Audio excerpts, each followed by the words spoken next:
bajo la administración de Barbosa fue más bien un auxiliar de la defensa de Uribe. Y si es... Don Daniel, o sea que en el juicio no hablan las víctimas. No, o sea, no, ya, no, hasta ahí. Después de esa audiencia preparatoria de juicio, arranca el juicio en sí mismo, que soy muy poco partidario del gobierno de Iván Duque. Pienso que hizo bien. En directo con Coronel. Vamos con otra persona. Doña Andrea, ¿dónde está doña Andrea? Hola, don Daniel, en la estrella. Ay, qué bueno, sí señora, le escucho con atención. Don Daniel, un gusto preguntarle sobre el tema de la gasolina, o sea, del paro camionero, que yo no estuve como muy bien enterada, especificó en las razones por las cuales iba a subir el precio, y aparte de eso, se dio a conocer pues como la solución firmada en las fotos. Preguntarle como qué sigue después de ello, porque en un video que circula en las redes sobre un señor, pues que sabe del tema, pues que es como camionero, y dice, no, es que el precio del combustible pasa a ser un octavo motivo para entrar a paro definitivo en Colombia, camionero, sino que hay otros 7, entonces enumera como todas las veces en las que el gobierno o X sector privado ha incumplido con los acuerdos para mejorar las condiciones contractuales de los camioneros en Colombia. Entonces, como preguntarle que si bien la solución son 400 pesos de aquí a diciembre, pues entonces, ¿qué seguiría? Pues que ya diciembre ya vamos a llegar. ¿Qué seguiría a partir de enero para el sector? ¿Y qué pasa? Hay un tema que es este. El asunto no está relacionado directamente con el precio de la gasolina, sino de la CPM. De la CPM, ajá. ACPM es como nosotros le decimos al combustible diésel. ACPM es un acrónimo de aceite combustible para motores. Y se volvió ACPM. Y entonces el ACPM es el que mueve la mayoría de los camiones. La gran parte de los camiones, la enorme mayoría, no son de gasolina, sino diésel. Y eso ha permitido, digamos, discriminar entre los dos precios. Históricamente ha existido un fondo de estabilización. ¿Qué quiere decir que es un fondo de estabilización? Pues es una cuenta especial donde se guarda dinero para que los precios no fluctúen grandemente entre lo más bajo y lo más alto, y que el precio internacional se pueda atenuar el impacto sobre ese diésel, sobre la CPM, porque influye en los costos de los productos básicos. No influye en un porcentaje enorme, pero sí influye de manera determinante en el precio de los productos básicos.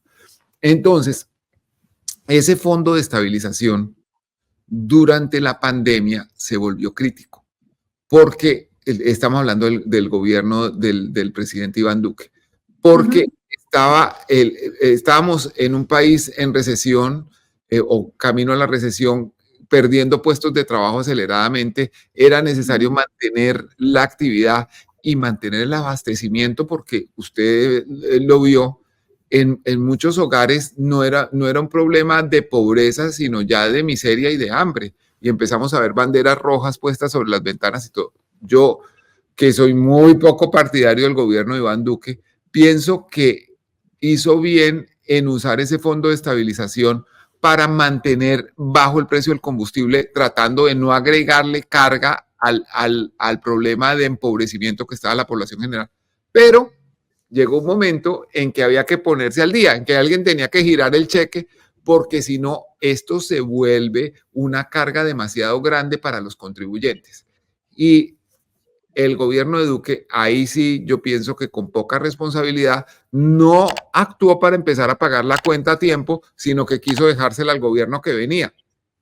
Entonces, sí, viene una enorme carga fiscal, y ese dinero que se necesita para financiar ese fondo de estabilización de los combustibles, pues sale del mismo dinero para las labores sociales que tiene el Estado, para la educación, para la salud. Entonces, cuando se gasta acá, se necesita ahorrar acá.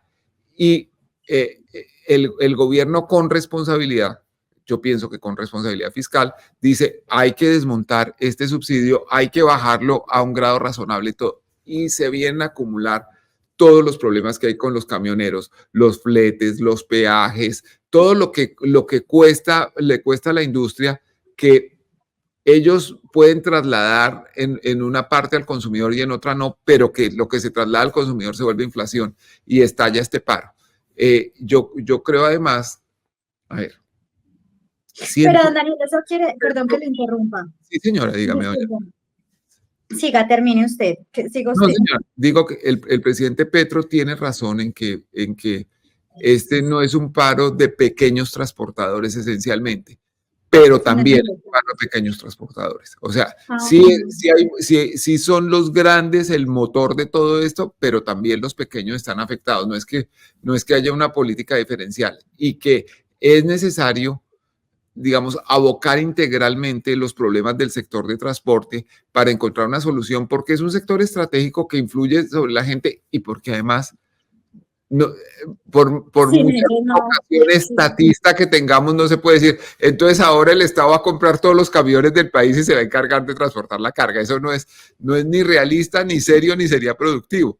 Entonces, es hora de buscar una solución integral al problema del sector. No solo en ese sector, sino todos los... Sí, no, pero es que, digamos, si nos ponemos en todos, tenemos 500... Pues como llevar una reforma, o sea, esa era mi pregunta. Desde mi punto de vista, usted y yo estamos de acuerdo en que, mal que bien, todo lo que haya hecho Petro en estos años como el presidente, concentrándonos solo en este tema particular, obró de la manera más idónea porque en menos de lo esperado logró un acuerdo con el sector sobre el tema en particular. Sí. Pero entonces ellos mencionan, es que hay que hablar de todo, de los 8 temas, queremos hablar de los 8 temas que llevan acumulados. Entonces, ¿cómo el gobierno puede una reforma? Eso, ¿cómo sería? Acuerdo, pero es un aplazamiento del problema.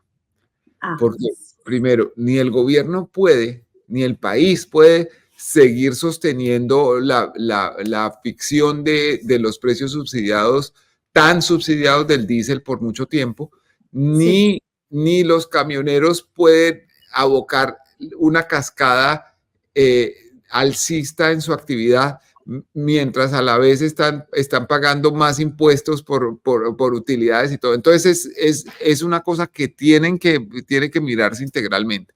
Yo no tengo la solución, o sea, yo soy un pobre reportero, no tengo la solución, pero yo creo que el gobierno tiene que mirar esto en la dimensión del sector y además mirarlo integralmente.